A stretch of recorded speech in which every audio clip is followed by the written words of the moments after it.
Hi there, it's 2 weeks already. Let me finish my lunch. Till then, hit that link and watch the previous video, which is about restarting the Bajaj CT100.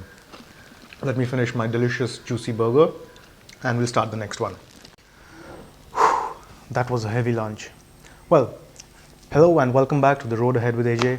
If you're new here, please hit that subscribe button and let's get on with it. So the first thing we're going to do is oil change. The second thing will be chain maintenance. Come on. Yeah. The third thing we'll do is cleaning the carburetor. And the fourth thing we will do is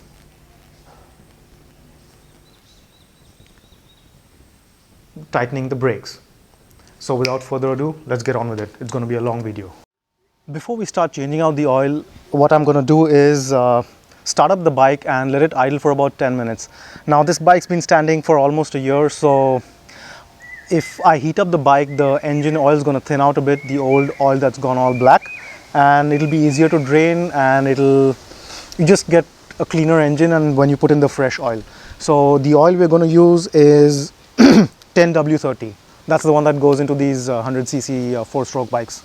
So I'm going to start it up and then we'll change the oil. I'll let it idle for about 10 minutes and after that we'll switch it off and change the oil.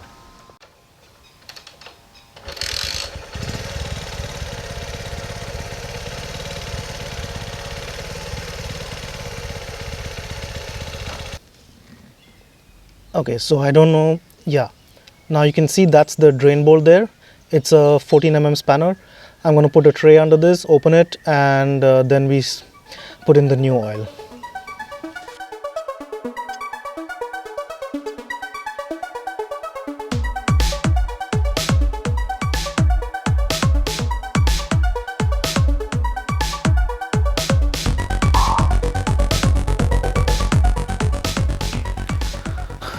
What I like to do is to keep the key off and give it a few kicks so it pumps out all the extra oil.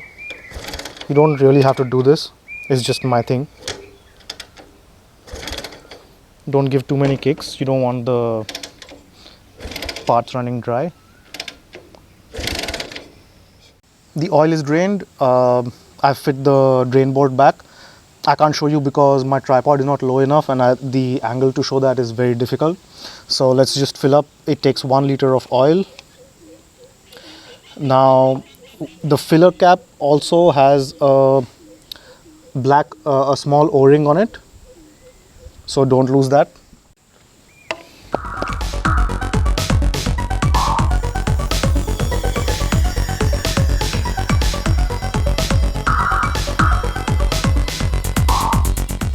That's it, perfect. The oil is just below the upper level mark. I'll show you once it's completely drained and I fit the filler cap back.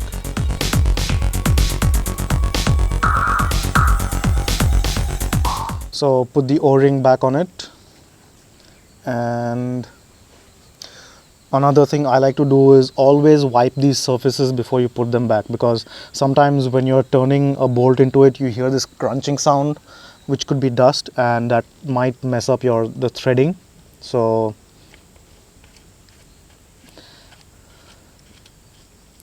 and finally, a lot of the new bikes have a plastic cap. So whatever you're using, be careful and don't break the cap. Turn it very carefully. And don't put too much pressure, because if you break the cap, then you need to go buy another one.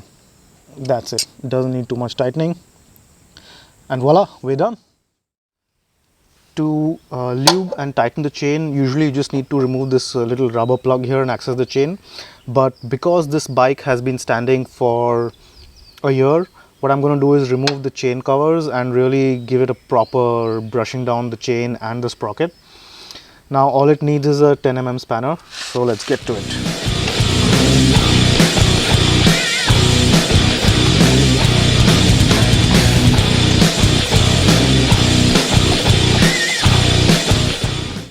Yes, just as I thought, it's plenty full of sand. As you must have seen in my chain maintenance video, try and find a reference point, which is the chain lock.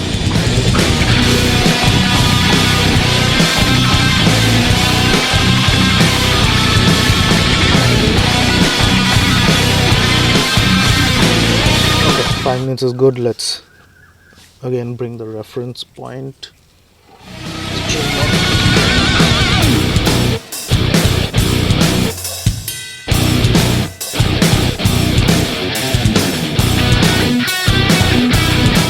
Alright, let's lube up the chain.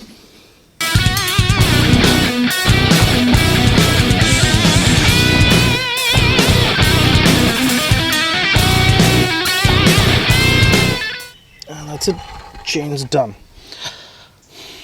We'll finish with the tightening up the chain slack, and then we'll close this back up. Now, as always, check chain slack in 2-3 different places because the chain never wears equally.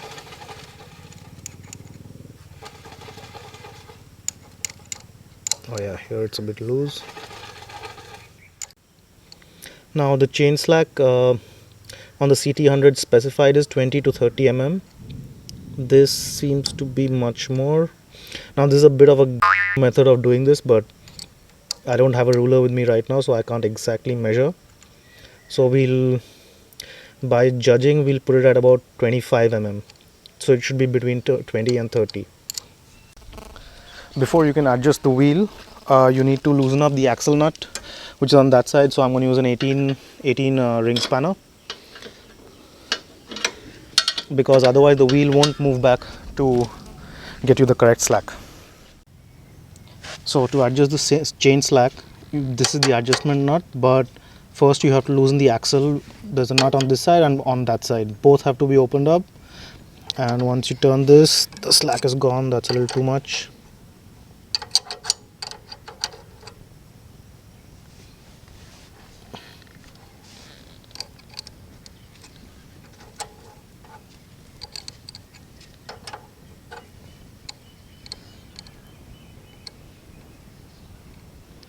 Yep, that's correct.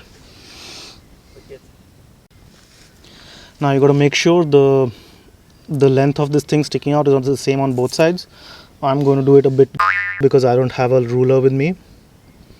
So that's it.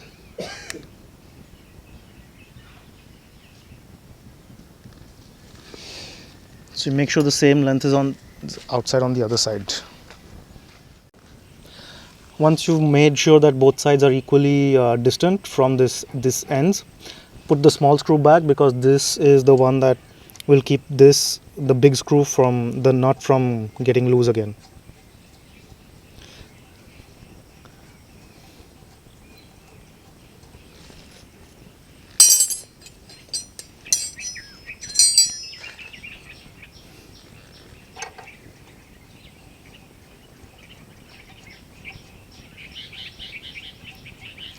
Now this last bit should be done a little carefully.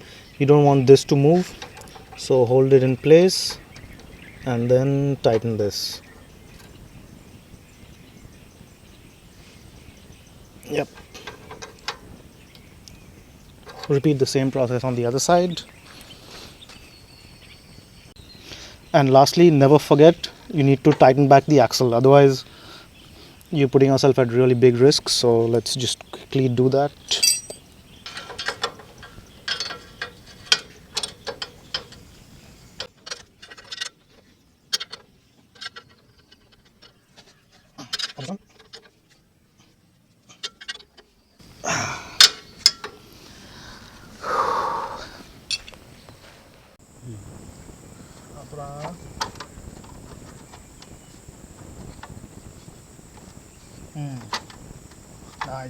Good.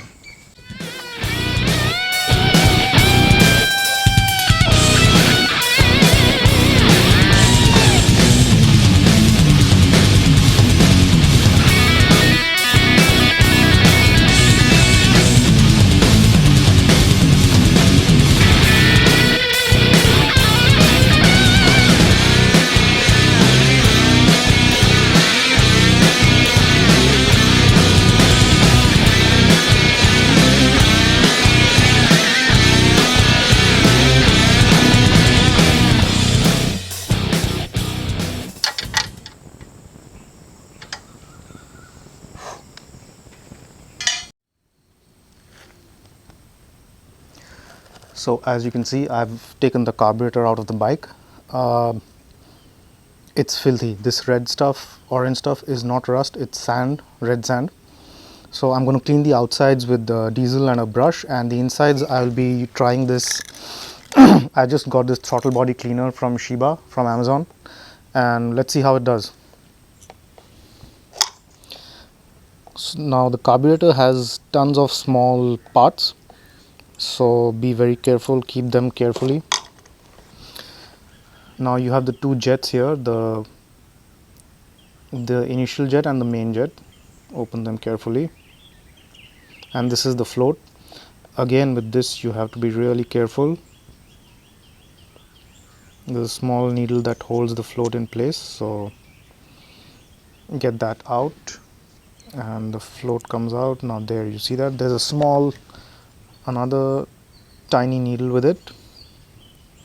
The pointed end will go inside, so we'll have to be careful when putting it back together. And then we got to open up there's the idle screw and the mixture screw.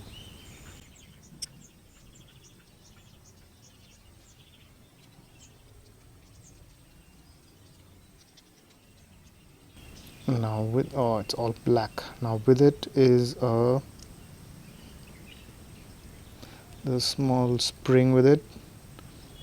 Keep that carefully, don't lose any of these.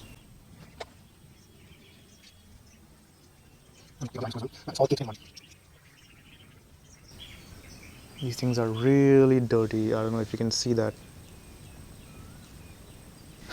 What I'm gonna do is put the little parts away very carefully.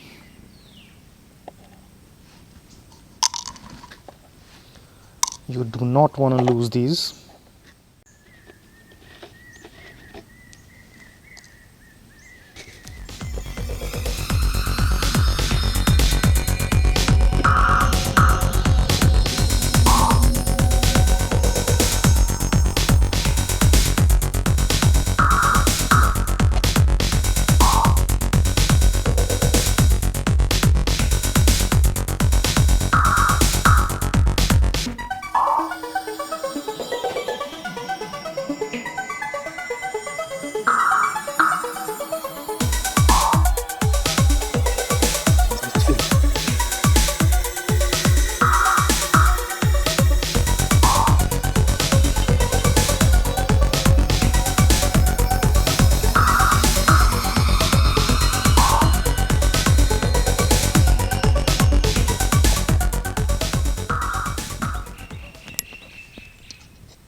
What I'm going to do is use the throttle body cleaner on the jets as well, the primary and the starter jet. Let's finish cleaning this up. This is really filthy.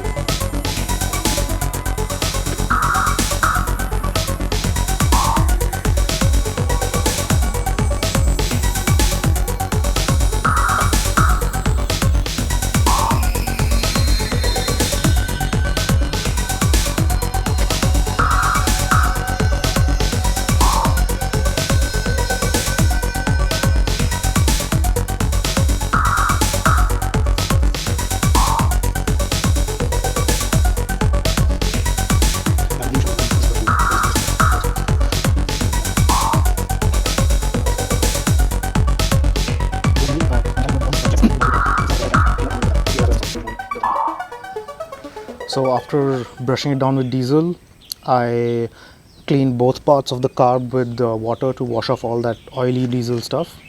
Well, this is the cleanest it could get. But then this carb has been on the bike for 10 years, more, 15 years, yeah. So let's start with the carb cleaner, clean out the jets first. You can see that.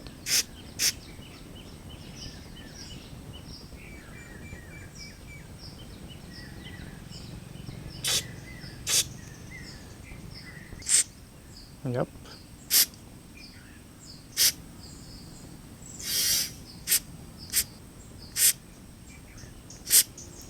Yep, all jets firing beautifully. So that's clean. Put it separately. That was the main jet. This is the starter jet. or ignition jet or whatever it's called.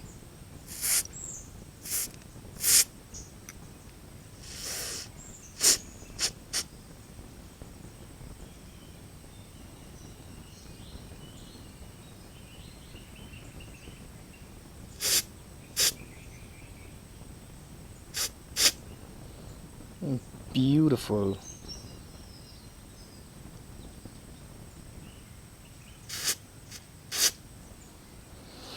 So that's clean as well. Again, since I don't have a an air compressor, this will work as the compressed air, as well as a cleaning agent. So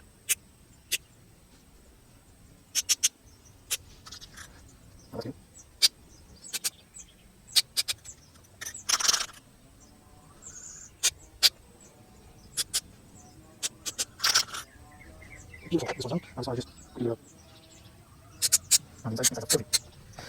Just keep it away from your skin, because I got some on my face and my face is burning.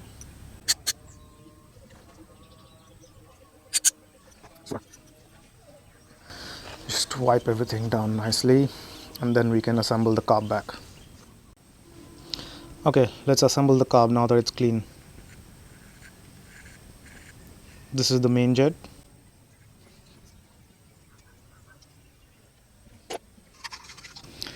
And here's the startup jet. Startup or ignition, I'm not exactly sure how it's called, but the main jet is what runs your carb, what gives you the main fuel mixture from about 15 to 80% of your throttle. The smaller one is usually for starting up the bike on a cold start.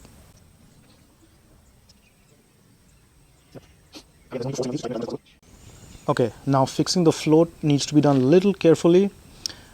You see this small needle? This must go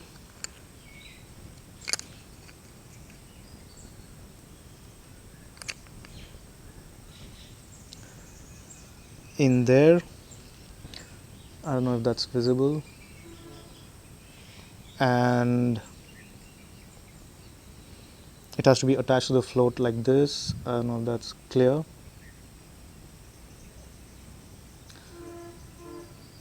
And then this goes and sits inside the float, and then you put the pin back, the thing that's like a hinge.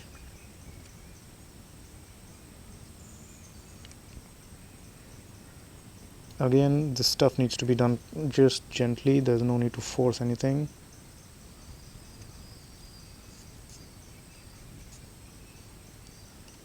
There we are. So that's done. The float's in place, as you can see. That needle is very important, so don't forget about it. Okay, now while putting these two back together, there's a jet here. This needs to align exactly with the jet below the float. Don't put it the other way around. Even I got confused for a bit, but then if you think about it logically, that's how it's gonna go. So this is how you put it together.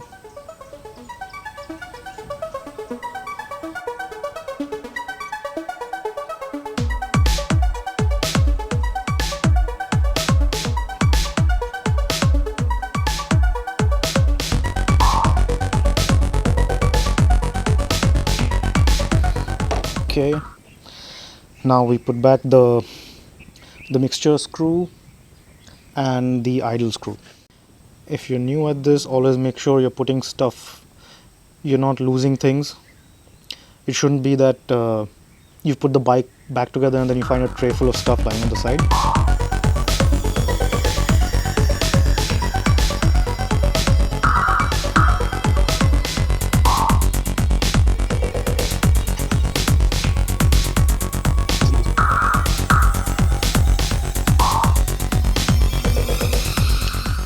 That's it. Carburetor is done. We'll put it back on the bike, connect the accelerator cable, and do some basic tuning on it. The carburetor is installed, and you can hear it. It's idling really nicely. I'm not going to get into the tuning of the carb or how you tune it for mileage or for power, because there are plenty of videos on YouTube that will tell you that. Okay, so let's tighten up the front brake first. This is super loose. You need a size 14 spanner. So let's tighten.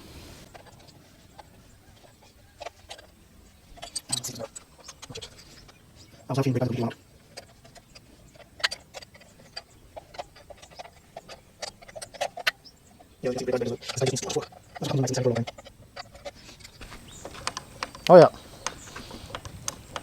that's already better. The rear brake is similar as well. We'll do that and then ride it and test it a bit. Okay, this one's a size 14 as well. Let's just tighten it up.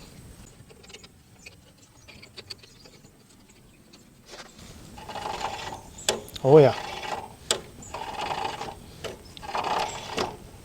perfect. Done. Phew, we're finally done. The bike is good to go. You can see how much work I put in. I had to change my shirt as well. It was completely drenched. And we're done with this video. I won't take up much more of your time. If you like this video, please hit the like button, the subscribe button, and the notification bell. And I shall see you in the next one. Until then, dream on, ride on, and helmet always on.